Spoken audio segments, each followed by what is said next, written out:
If your dairy-free or vegan cheese sauce doesn't come out this creamy or gooey, you're probably following one of those recipes that tries to tell you to use carrots or cauliflower. Don't do that. I'm going to show you how to make the perfect dairy-free cheese sauce for your mac and cheese. And yes, you already know it's gluten-free. I've got this chickpea pasta going. And here's the secret to the whole recipe. A potato. Peel it and boil it. In the meantime, we're going to make a cashew cheese powder. Cashews, nutritional yeast, salt, onion, garlic. Blend that together till it's nice and crumbly. Once your potato's done cooking, we're gonna add that along with some of the starchy water into the blender. Don't throw out the water because you're gonna need to keep adding it to get the perfect consistency. Blend this together until smooth and your pasta should be done about now. So let's combine that. Throw in some roasted tomatoes. Give it a quick toss before topping it with these gluten-free crackers. I also threw in a little oil, paprika, and thyme. Toss this under the broiler for a few minutes and I dare you to tell me that this isn't some top tier dairy-free mac and cheese. I've got some other dairy-free recipes, so if you're interested, go check them out. You're about to make some stuffing and realize you want to try a gluten-free option this year. You should try this caramelized hazelnut cauliflower stuffing. You're definitely going to want to use a big pot like this cast aluminum Dutch oven by Goodful. I'm going to saute some mushrooms, leeks, and shallots. Top it with a little salt and oil and throw that on the stove for about 5 minutes until it cooks down. For the second part, we need our hazelnut paste. In a food processor, you're going to add some parsley, garlic, lemon zest, and make sure you get all the juice in there. Plenty of olive oil and some fresh thyme. Season it with salt and process it until you get a nice chunky mixture like this. Your mushroom mix should be ready. Toss in your cauliflower along with that lemony, garlicky hazelnut paste. Make sure everything's evenly distributed so you don't miss out on any flavor. Pop that in the oven at 350 for about 45 minutes. Give it a mix every now and then because you really want those hazelnuts to start caramelizing. And if you feel like yours is a little bland, feel free to add a whole other lemon and some more salt before serving. All I can say is I never really want to share it with anyone else. And don't forget to check out some of my other gluten-free options.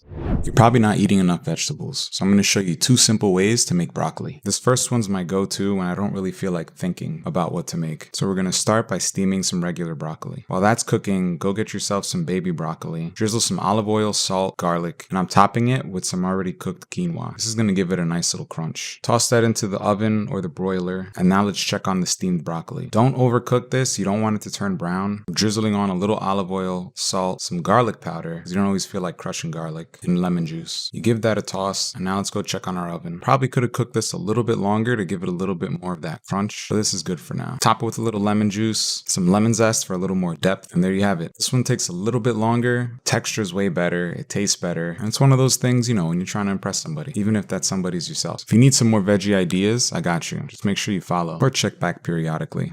I'm going to show you a really simple way to add more veggies to your dinner later this evening. I'm using this cast aluminum Dutch oven by Goodful. And quick side note, I highly recommend investing in a Dutch oven if you're not a fan of washing dishes. You can just make everything in one pot. So now the biggest thing I've noticed with veggies is people just don't season them enough. You can see here, we've got some oil, onion, salt, ginger, garlic, paprika, and then not only the lemon juice, but the lemon zest as well. You can add in your quinoa and any stock of your choice. And I told you this was going to be easy. We're just going to set it and forget it. Tomatoes, chopped up some spinach, just bring that to a boil. Once it boils, let it simmer until all the moisture is gone. And there you have it. The quinoa already has some protein. We added some fat in there. So this could be a light meal if you want, or just use it as a side. And who doesn't have spinach and tomatoes nearby? And I know people are always asking, where do you find that ingredient? This is tomatoes and spinach. So I don't want to hear any excuses as to why you're not eating those veggies. Don't forget to give a follow if you're looking for more simple recipes like this.